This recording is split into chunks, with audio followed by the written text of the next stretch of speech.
Hello friends, welcome to my YouTube channel. And आज का topic हम पढ़ेंगे मेनिंजाइटिस। तो मेनिंजाइटिस क्या होता है? जो हमारे मेनिंजिस जो हमारे ब्रेन और स्पाइनल कॉर्ड की जो कवरिंग होती है, लेयर होती है, उसको हम बोलते हैं मेनिंजिस। तो उस मेनिंजिस पे जब इन्फ्लेमेशन हो जाता है उसको हम बोलते हैं मेनिंजाइटिस। तो मेनिंज का मतलब क्या होता है? मेनिंजिस।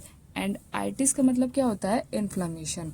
तो मेनिंजाइटिस समझने से पहले आपको मेनिंजिस समझना पड़ेगा। उसमें क्या होता है? ये हमारा ब्रेन होता है और ये हमारी स्पाइनल कॉर्ड होती है। तो इस ब्रेन और स्पाइनल कॉर्ड के बाहर कुछ लेयर्स प्रेजेंट होती हैं जो इसको प्रोटेक्शन प्रोवाइड करती हैं, जो हमारे ब्रेन को और स्पाइनल कॉर्ड को प्रोटेक्शन प्रोवाइड करती हैं। तो वो लेयर कौन सी होती हैं? सबसे पहले लेयर होती है हमारी ड्यूरामेटर, जो सबसे बाहर की लेयर होती है। उसके बाद उसके अंदर जो लेयर होती है एरिकनॉइड मैटर, एंड उसके बाद होती है पाया मैटर। बट इन जो ये लेयर हैं, इनके अंदर ना कुछ स्पेस प्रेजेंट होता है, कुछ जगह प्रेजेंट होती है। तो वो हम बताते हैं आपको। ये देखिए आप, सबसे पहले क्या होती है? हमारे ब्रेन के ऊपर बोन होती है, ठीक है। बोन के बाद फिर एक एंडोस्टियल लेयर होती है, डायरेक्ट ब्रेन नहीं होता। उसके बाद होती है एंडोस्टियल लेयर। उसके बाद हमारी आती है ड्यूरा मैटर, एरिकनॉइड मैटर एंड पाया मैटर। तो इन लेयर्स के बीच मैंने अभी बताया था आपको कि स्पेस प्रेजेंट होता है। तो वो स्पेस कैसे प्रेजेंट होता है? जो बोन और एंडोस्टियल लेयर है, जो हमारी मेनिंजिस से पहली लेयर है, बोन के बाद वाली, उसके बीच का स्पेस को बोलते हैं हम एपिड्यूरल स्पेस, ठीक है। अब जो हमारा एंडोस्टियल लेयर है, उसके बाद हमारी मेनिंजिस शुरू होती हैं, तो उसके बीच को बोलते हैं हम मेनिंजियल लेयर। उसके बीच हमारी मेनिंजिस शुरू हो जाती हैं। सबसे पहली लेयर आ जाती है मेनिंजिस में ड्यूरा मैटर। तो ड्यूरा मैटर और सेकंड वाली जो लेयर होती है एरिकनॉइड मैटर, ड्यूरा मैटर और एरिकनॉइड मैटर के बीच के स्पेस को बोलते हैं सब ड्यूरल स्पेस, ठीक है। उसके बाद जो एरिकनॉइड मैटर होती है और पाया मैटर होती है, उसके बीच के स्पेस को बोलते हैं सब एरिकनॉइड स्पेस। और ये जो सब एरिकनॉइड स्पेस होता है, ठीक है। तो आगे हम बात करते हैं मेनिंजाइटिस की, जो कि हमारा टॉपिक है।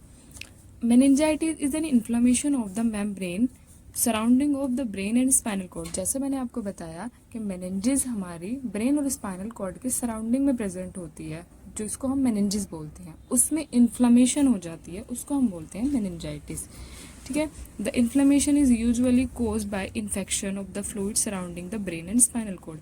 जो इन्फ्लेमेशन है वो किसी भी वजह से कॉज कर सकती है कि उसके जो CSF, जो मैंने बताया आपको, एरिकनॉइड मैटर और पाया मैटर के जो बीच में CSF सर्कुलेट होता है, उसमें कोई इन्फेक्शन हो गया है, उसकी वजह से इन्फ्लेमेशन हो जाना, या फिर कोई इन्फेक्शन हो गया है उसकी वजह से कोई इन्फ्लेमेशन हो जाना, ठीक है। अब इसके टाइप्स के बारे में बात करते हैं कि मेनिंजाइटिस के कितने टाइप्स होते हैं, ये किस किस वजह से हो जाता है। तो इसकी इडियोपैथोजेनेसिस भी बोल सकते हैं इसको, और इसके टाइप्स भी बोल सकते हैं, ठीक है। सबसे पहला टाइप्स आता है इसका bacterial meningitis. It is caused by various type of bacteria including Streptococcus, pneumonia, निजेरिया meningitis, Haemophilus influenza. मतलब ये बैक्टीरिया के द्वारा कॉज होता है, और ये कुछ बैक्टीरिया हैं जो मेनिंजाइटिस कॉज करते हैं, ठीक है। तो इसके बाद आता है वायरल मेनिंजाइटिस। वायरल मेनिंजाइटिस जो होता है वो थोड़ा सीवियर होता है बैक्टीरियल मेनिंजाइटिस से। तो ये कंट्रोल करना मुश्किल हो जाता है अगर हो जाए बहुत ज़्यादा सीवियर। अगर मतलब स्टार्टिंग की स्टेज है तो उसको कंट्रोल कर सकते हैं, बट अगर बहुत ज़्यादा सीवियर हो गया है तो कंट्रोल करना बहुत मुश्किल है। तो इसके कुछ एग्जांपल्स हैं, जैसे herpes virus, HIV virus, mumps virus. उसके बाद आता है फंगल मेनिंजाइटिस। फंगल मेनिंजाइटिस में क्या होता है? It is less common and usually effects people with weekend immune system.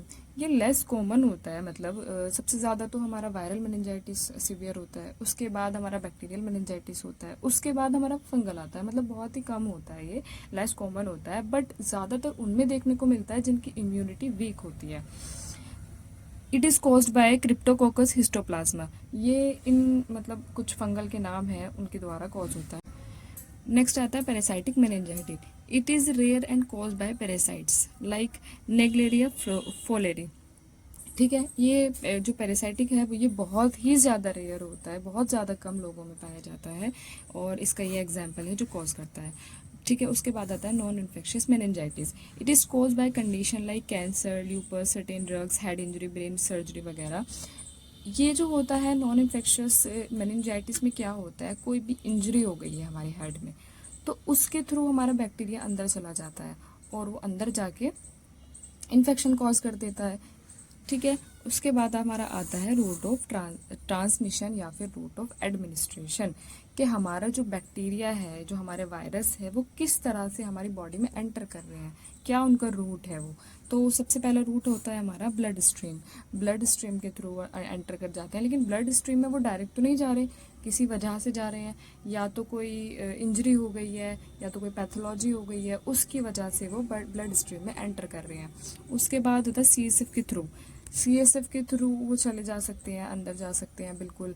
सबसे पहले तो उनको ब्लड स्ट्रीम में जाना पड़ेगा, ब्लड स्ट्रीम से फ्लो होके आगे जाना पड़ेगा, उसके बाद एंटर कर करके वो सीएसएफ में पहुंच जाएंगे through nose and mouth. Nose and mouth के थ्रू भी जा सकता है, नोज़ एंड माउथ के थ्रू भी जा सकते हैं।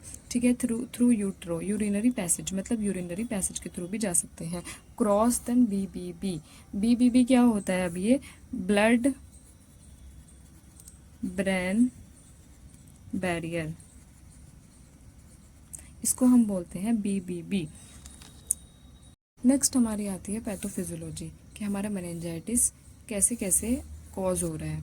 ठीक है, सबसे पहले हमारा आता है एंट्रियोपैथोजन, कि हमारा कोई भी पैथोजन, कोई भी वायरस, फंगल, बैक्टीरिया अंदर एंटर हो गया है, उसको हम बोलते हैं कॉजेटिव एजेंट, जो हमारे कोई भी इन्फ्लेमेशन, कोई भी डिजीज़ को कॉज करते हैं।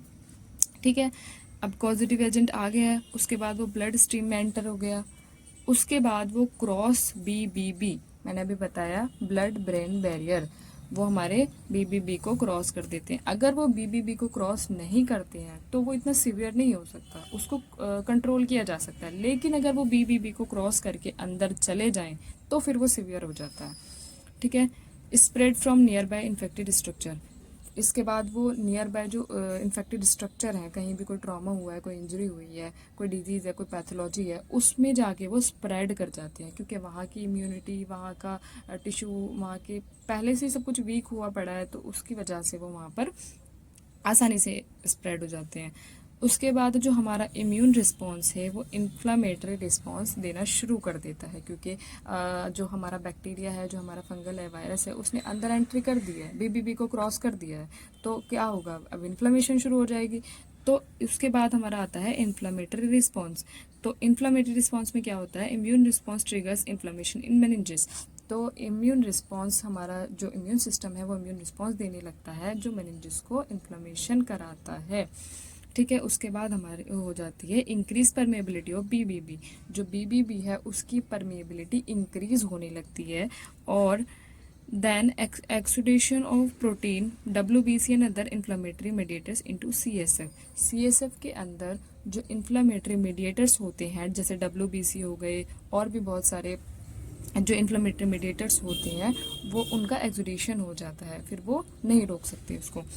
ठीक है, उसके बाद इंक्रीज इंट्राक्रेनियल प्रेशर, जाहिर सी बात है, जब उसका सब कुछ हो गया, इन्फ्लेमेशन होने लगा है, तो इंट्राक्रेनियल प्रेशर बढ़ेगा, क्योंकि अंदर वो फूल रही है कोई चीज़, तो बाहर की तरफ ही निकलेगी ना।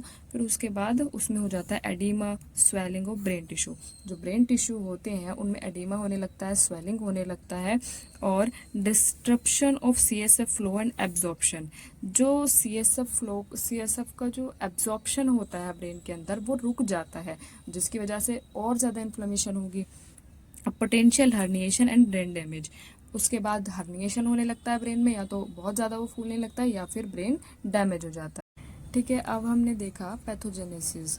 उसके बाद हम देखते हैं मेनिंजाइटिस के सिम्टम्स क्या क्या होते हैं। सबसे पहले होता है फीवर, बहुत तेज़ हेडेक होगा, नेक बहुत स्टिफ हो जाएगी, फोटोफोबिया हो जाएगा, लाइट से बहुत एलर्जी होगी उसको, सेंसिटिविटी टू लाइट। ठीक है, कन्फ्यूजन होगा, नोजिया एंड वॉमिटिंग भी हो सकती है। उसके बाद इसके आते हैं कॉम्प्लिकेशंस। तो कॉम्प्लिकेशंस में क्या होगा, हियरिंग लॉस हो सकती है, मेमोरी डिफ़िकल्टी हो सकती है, लर्निंग डिसेबिलिटी हो सकती है, ब्रेन डैमेज हो सकता है बिल्कुल सिवियर केस में। ठीक है, गेट प्रॉब्लम हो सकती है, क्योंकि उसका कोऑर्डिनेशन नहीं रहेगा, बैलेंस नहीं रहेगा। ठीक है, सीजर्स हो सकते हैं।